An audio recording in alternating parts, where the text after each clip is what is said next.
नमस्कार दोस्तों आप सभी का फिर स्वागत है आपके अपने एजुकेशन चैनल पे। दोस्तों एलटी ग्रेड टीचर 2025 के लिए जो भी आवेदन जो है ऑनलाइन कर दिए गए हैं 28 तारीख से 28 जुलाई 2025 से। आज हम इस वीडियो में जानने वाले हैं कि एसएसटी यानी कि जो सोशल साइंस विषय है उसकी अर्हता यानी उसकी शैक्षिक योग्यता में क्या है। जो सब्जेक्ट कम्बिनेशन का जो मैटर यहाँ पे फंस रहा है कि एकल विषय से जो भी अभ्यर्थी जो है अलग से उन्होंने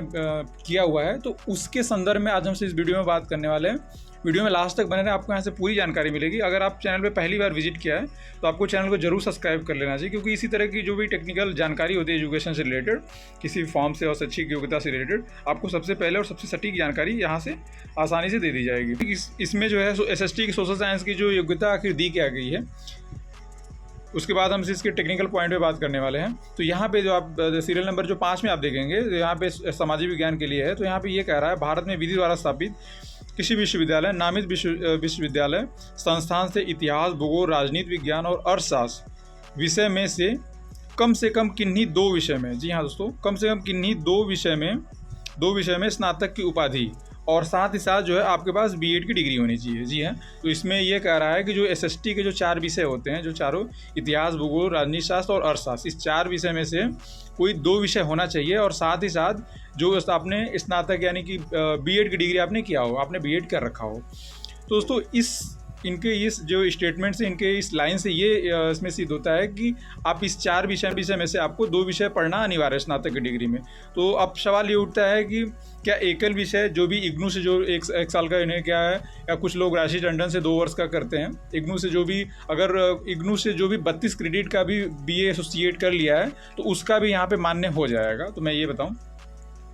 वो हो गई क्रेडिट की बात। अब यहाँ पे ये मैटर फंस रहा है कि आखिर यहाँ पे एकल विषय मान्य होगा या नहीं होगा। तो दोस्तों इस लाइन से ये प्रूफ नहीं हो रही है कि एकल विषय मान्य नहीं होगा, और इस लाइन से ये भी प्रूफ नहीं हो रही कि एकल विषय मान्य होगा। ठीक है, क्योंकि बड़े बड़े जो एजुकेशनल चैनल हैं, जो बड़े बड़े जिनके सब्सक्राइबर हैं, उन्होंने भी इस बात को क्लियर नहीं किया है। कुछ लोग इसके पक्ष में है कि एकल विषय मान्य होगा और कुछ लोग ये है कि नहीं, एकल विषय मान्य नहीं होगा। तो और यहाँ पे जब ये कह दिया है, मेरे तर्क के हिसाब से, अगर यहाँ पे कह दिया है कि स्नातक की उपाधि हो, अगर आपने किसी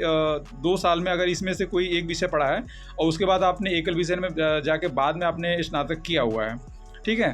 तो आप वहाँ पे भी एलिजिबल हो सकते हैं, क्योंकि वो भी तो है, तो वो स्नातक की डिग्री। तो वहाँ एक टेक्निकल मैटर ये है कि वहाँ पे भी आप एलिजिबल हो सकते हैं, आप वहाँ पे क्लेम कर सकते हैं। राशि टंडन राज्य विश्वविद्यालय और इग्नू से जो भी लोग किए हैं वो ज़्यादा ऑथेंटिक हो जाता है, और इग्नू जो सेंट्रल यूनिवर्सिटी है, तो वहाँ से भी अगर वो यूनिवर्सिटी एकल विषय में बीए करा रहा है तो क्यों आखिर वो मान्य नहीं होगा। ठीक है, क्योंकि जो उत्तर प्रदेश में जो टीजीटी पीजीटी होता है तो वहाँ पे एसएसटी में वो मान्य कर लेते हैं, और ये जो है थोड़ा सा आयोग इसमें बदल जा रहा है, यहाँ पे लोक सेवा आयोग हो रहा है, तो यहाँ पे मान्य हो सकता है, क्योंकि दोस्तों उसका आधार, उसका रेफरेंस आप यहाँ पे दे सकते हैं। और मैं तो बस यही कहूँगा कि आपको आवेदन करना चाहिए। जो भी एकल विषय में जो भी कैंडिडेट जो है इग्नू से या राशि टंडन से अलग से बीए का कोर्स किए हुए हैं किसी एक विषय में, वो भी इसके लिए योग्य होंगे और उनको मतलब आवेदन कर लेना चाहिए एसएसटी सामाजिक विज्ञान के लिए। और दूसरा पॉइंट मैं बोलूँ दोस्तों कि इसका फ़ीस जो है बहुत ज़्यादा तो नहीं है, बहुत कम भी नहीं है, लेकिन 125 रुपया फ़ीस है जनरल कैटेगरी के लिए, और कैटेगरी के लिए बाकी इसमें छूट भी है। तो अगर आप 125 रुपये फ़ीस पेमेंट करके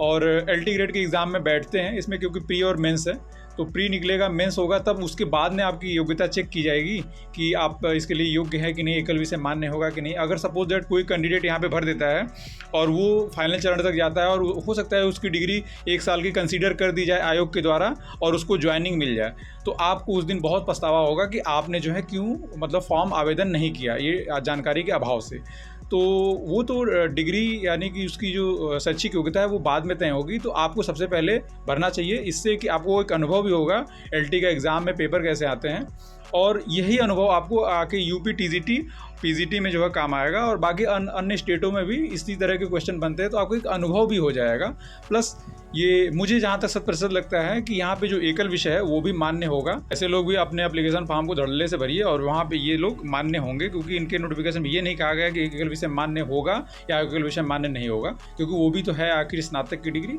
तो वहाँ पर मेरे हिसाब से मान्य जरूर होना चाहिए। आप लोग बेझिझक इसको आवेदन कर सकते हैं। दोस्तों आई होप कि आपको यहाँ से जो भी जानकारी दी गई आपको पसंद आई होगी। अगर जानकारी पसंद आई है तो प्लीज़ चैनल को जरूर सब्सक्राइब कर लीजिए